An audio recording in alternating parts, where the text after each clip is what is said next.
கள்ளக்குறிச்சி சின்னசேலம் அருகே தீர்த்தத்தில் விஷம் கலந்து 5 பேரை கொலை செய்ய முயற்சி நடந்திருக்கிறது.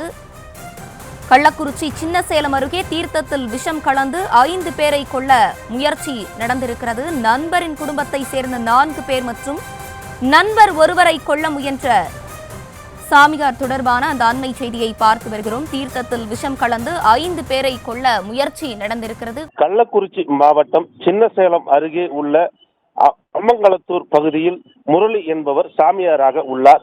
அவரும் அதே ஊரைச் சேர்ந்த கணேசன் என்பவருக்கும் பழக்கம் ஏற்படுகிறது. இந்த நிலையில் அந்த முரளி என்பவர் அந்த பகுதியில் அவர் சாமியாராக இருந்து குறி சொல்லக்கூடிய ஒரு நிலையில் வருபவரிடம் அவர் பேசி கடன் 1 கோடி ரூபாய்க்கு மேல வாங்கியுள்ளதாக கூறப்படுகிறது. அந்த பணத்தை கணேசன் மற்றும் அவரது குடும்பம் மற்றும் அவரது உதவியாளர் எல்லாரும் பயன்படுத்தியதாக கூறப்படுகிறது.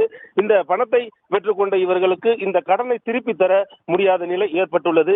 இதனால் இன்று அதிகாலை சுமார் ஒரு 4 மணி அளவில், அதாவது அந்த சாமிக்கு பூஜை செய்யக்கூடிய ரசாயனம் கலந்த விஷத்தை இவர்களுக்கு தீர்த்தம் என்று கூறி கொடுத்ததாக கூறப்படுகிறது.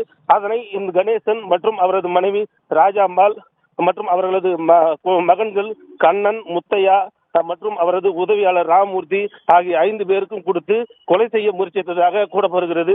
இதனால் அங்கு பாதிக்கப்பட்ட உடனே அவரை மீட்டு அவரது உறவினர்கள் கள்ளக்குறிச்சி அரசு மருத்துவக் கல்லூரி மருத்துவமனைக்கு சேர்க்கப்பட்டுள்ளனர். அங்கு அவர்களுக்கு தீவிர சிகிச்சை அளிக்கப்பட்டு வருகிறது. ஒரு குடும்பத்தை இதுபோன்று கடன் ஆளியாக மாற்றிவிட்டு அவர்களை கொலை செய்ய முயற்சித்துள்ள சம்பவம் பெரும் பரபரப்பை ஏற்படுத்தியுள்ளது.